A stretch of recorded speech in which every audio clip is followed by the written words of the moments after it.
Hello dear students, आज हमारा class 8th का चैप्टर 11th जिसका नाम है कॉलोनिज्म एंड अर्बन चेंजेस।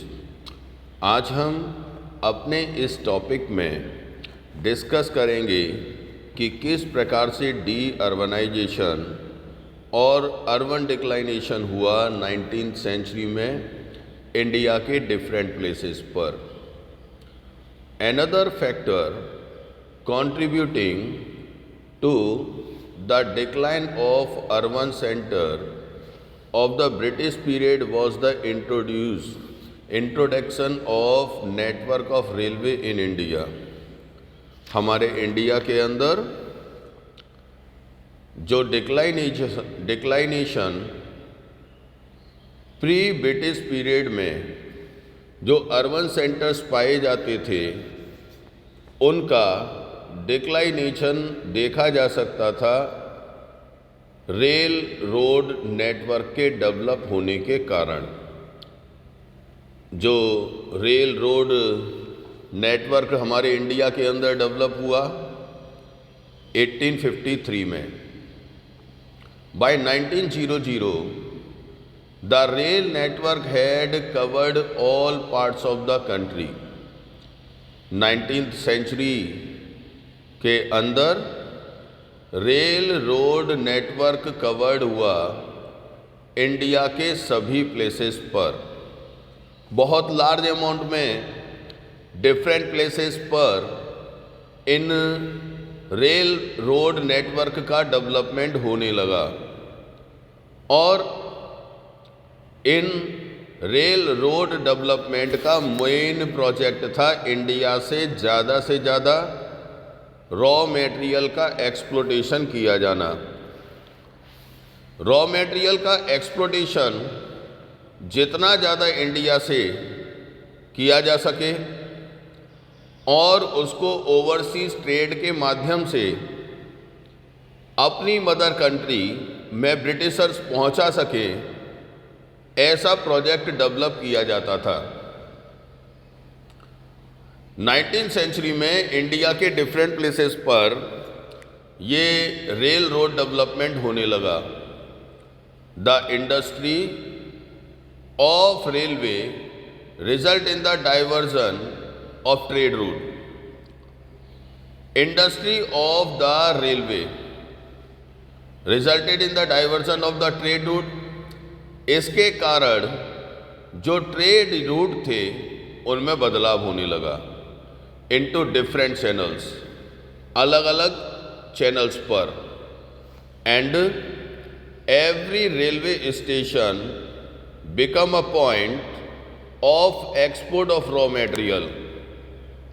और इसके साथ साथ जितने भी रेलवे स्टेशन थे वो एक पॉइंट बनने लगे ताकि एक लार्ज अमाउंट में एक्सपोर्ट किया जा सके रॉ मटेरियल को, thus depriving some of the earlier trade centre, जिसकी वजह से हमारे इंडिया के अंदर पहले जो अर्बन सेंटर्स हुआ करते थे उन अर्बन सेंटर्स को डिक्लाइन किया जा सके और ब्रिटिशर्स के द्वारा नए नए ट्रेड प्लेसेस को, नए नए ट्रेड सेंटर्स को डेवलप किया जा सके।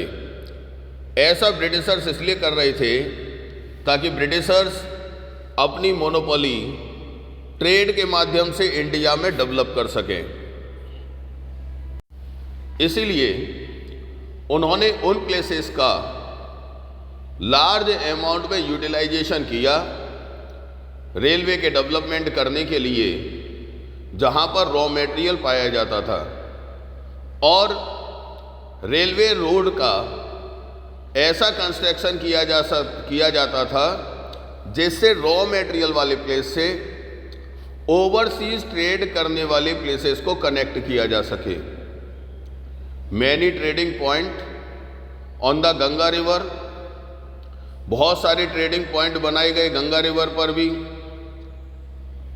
और जो पहले के ट्रेड प्लेसेस हुआ करते थे, पहले के जो ट्रेड सेंटर्स हुआ करते थे, वहाँ पर मोनोपोली चलाई जा सके, सच एज मिर्ज़ापुर, जैसे कि Mirzapur which was an important trade channel, जो एक इम्पोर्टेंट ट्रेड चैनल था उसने अपना इम्पोर्टेंस खो दिया।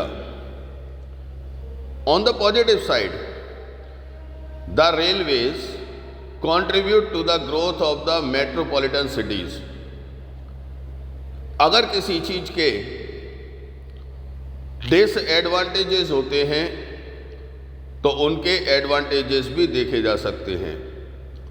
इसी प्रकार से हम देख सकते हैं कि मेट्रोपॉलिटन सिटीज का फॉर्मेशन होना स्टार्ट हो गया, and even some of the major inland towns, और इसके साथ साथ कुछ मेजर इनलैंड टाउन्स को भी देखा जा सकता था।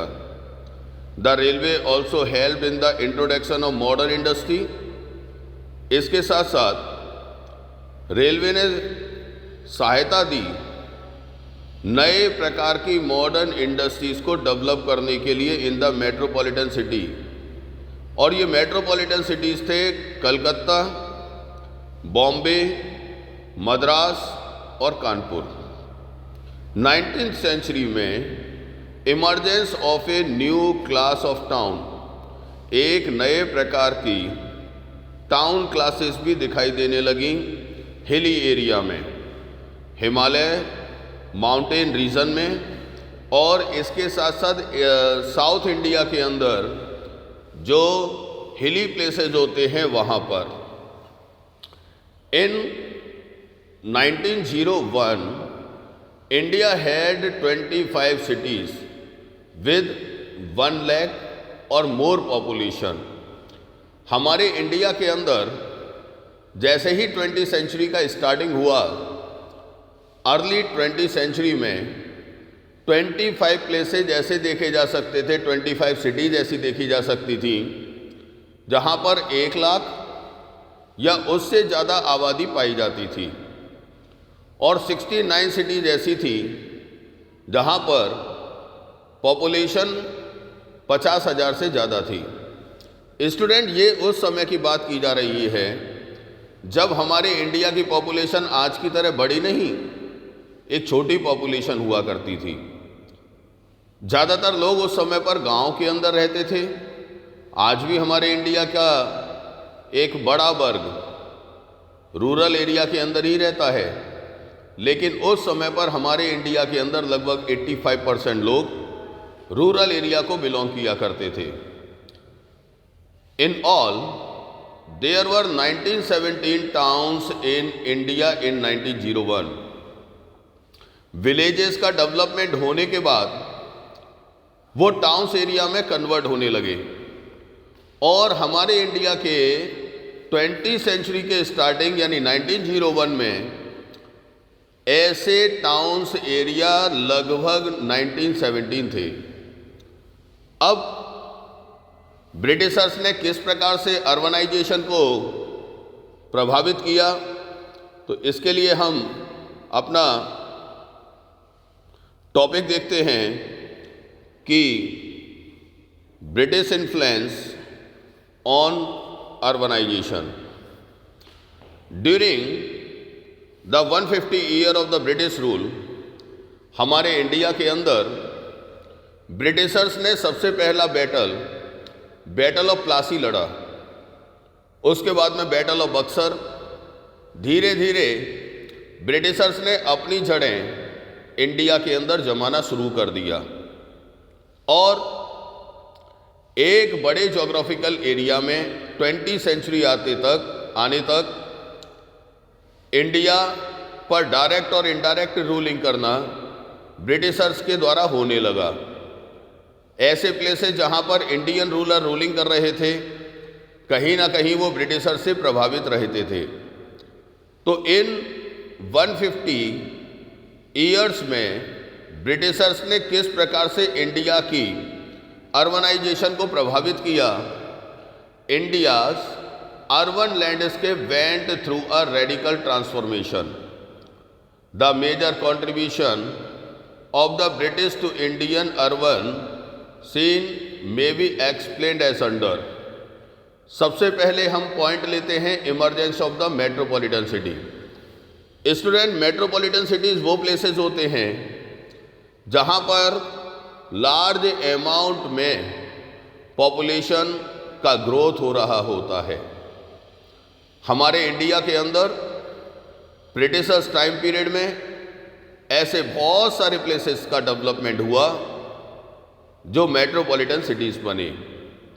Bye the start of the 20th century के स्टार्टिंग में Kolkata, Bombay, Madras had become the leading cities of India.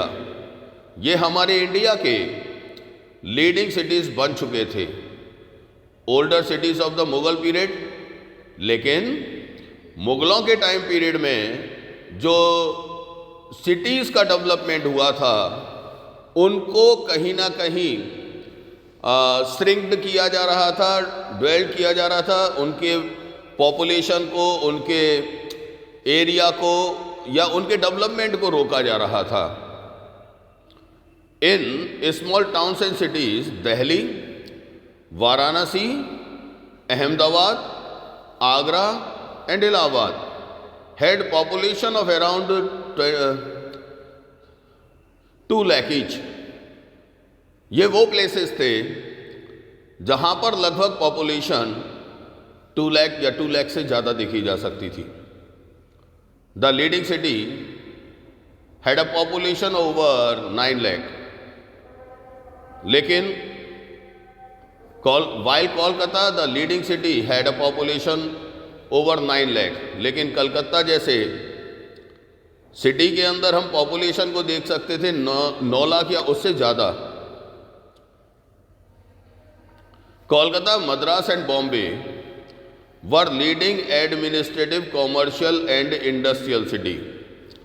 In 1911 the capital of British Indian empire was shifted to Delhi. 1911 में जो कैपिटल है ब्रिटिश इंडिया का, ये दिल्ली से शिफ्ट, ब्रिटिश इंडियन एम्पायर का वो कोलकाता से शिफ्ट होकर दिल्ली हो गया।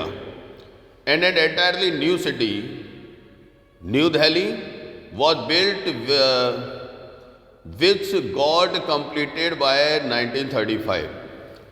Now we discuss about the hill station and plantation settlement. Students, Britishers जिन्हें हमारे इंडिया के अंदर डीकूस भी कहा जाता था, डीकूस का मतलब होता है आउटसाइडर। ब्रिटिशर्स का ओरिजिन हमारे इंडिया से नहीं रहा, वो ट्रेड इंटरेस्ट से हमारे इंडिया के अंदर आए और उन्होंने बहुत सारे प्लेसेस को धीरे धीरे फोर्टिफिकेशन किया और इंडिया में अपने ट्रेड इंटरेस्ट के साथ साथ धीरे धीरे यहाँ पर रूलिंग करना शुरू कर दिया। लेकिन अगर हम ज्योग्राफिकल कंडीशन की बात करें तो हम ये देख सकते हैं कि ब्रिटिशर्स जिन प्लेसेस को बिलोंग किया करते थे वो कोल्ड रीजन थे और इंडिया एक हॉट रीजन प्लेस है जहाँ पर क्लाइमेटिक कंडीशन दोनों की एक जैसी नहीं है। तो ब्रिटिशर्स ने हमारे इंडिया के अंदर हिल स्टेशन का डेवलपमेंट किया ताकि समर सीजन में उन हिल स्टेशंस का यूटिलाइजेशन कर सकें। The British found the Indian summer season inhospitable. जैसा कि हम सभी जानते हैं हमारे इंडिया के अंदर monsoon type of climatic condition पाई जाती है और इंडिया के नॉर्थर्न प्लेन पर टेम्परेचर काफ़ी हाई रहता है। कुछ प्लेसेस ऐसे हैं जहां पर 45 डिग्री सेल्सियस तक भी टेम्परेचर पहुंच जाता है। इसलिए ब्रिटिशर्स को इतने हाई टेम्परेचर में रहने की आदत नहीं थी। उन्होंने नॉर्थर्न प्लेन के प्लेसेस पर जो हिमालय माउंटेन रीजन है या साउथ इंडिया के जो हिली स्टेशंस हैं उनका डेवलपमेंट किया ताकि समर सीजन में उन प्लेसेस को यूटिलाइज किया जा सके। They found an escape The British found the Indian summer inhospitable. They found an escape in hills where they spent summer. उन्होंने ऐसे प्लेसेस को देखा जहाँ पर वो अपने समर सीजन को स्पेंड कर सकें. Even the national capital was shifted from Delhi to Shimla. और यहाँ तक कि वह अपने नेशनल कैपिटल को भी 6 मंथ के लिए दिल्ली यूज़ करते थे वो, और 6 मंथ के लिए शिमला में अपने कैपिटल को शिफ्ट कर दिया जाता था. In 1870 AD there were 80 hill station in different parts of India. 1870 की बात अगर हम करें तो हमारे इंडिया के अंदर 80 प्लेसेज ऐसे थे जो हिल स्टेशंस के रूप में हमारे इंडिया के अंदर अलग अलग प्लेसेस पर ब्रिटिशर्स के द्वारा डेवलप किया गया. ये प्लेसेस थे Shimla, Nainital, Mussoorie, Darjeeling, Shillong, Mahabaleshwar, Kodaikanal were the major hill station. ये मेजर हिल स्टेशन थे. और इनके साथ साथ हमारे इंडिया के अंदर ब्रिटिशर्स ने प्लांटेशन सिस्टम का भी एस्टेब्लिशमेंट या इंट्रोडक्शन किया. T and coffee plantation also generated another type of settlement in the hills of Assam. हमारे इंडिया के अंदर ब्रिटिशर्स के द्वारा टी और कॉफ़ी के प्लांटेशन का भी इंट्रोडक्शन हुआ, जिसको यूरोपियन कंट्री के अंदर एक लार्ज अमाउंट में यूटिलाइज किया जाता था बेवरेज क्रॉप के रूप में. ब्रिटिशर्स ने टी और कॉफ़ी के प्लांटेशन के लिए यहाँ पर सूटेबल कंडीशन को चेक किया कि यहाँ पर हम कॉफ़ी और टी का प्लांटेशन लार्ज अमाउंट में कर सकते हैं. तो असम, केरल, तमिलनाडु और कर्नाटक के अंदर उन्होंने हिल स्टेशंस पर इनका प्लांटेशन करना स्टार्ट किया. The settlement were however small in size. लेकिन ये सेटलमेंट्स को हम देख सकते थे कि इनकी संख्या, इनकी एरिया बहुत बड़ा नहीं हुआ करता था. सो स्टूडेंट, अगले वीडियो में हम डिस्कस करेंगे सिविल लाइन्स एंड कंटेनमेंट्स के बारे में.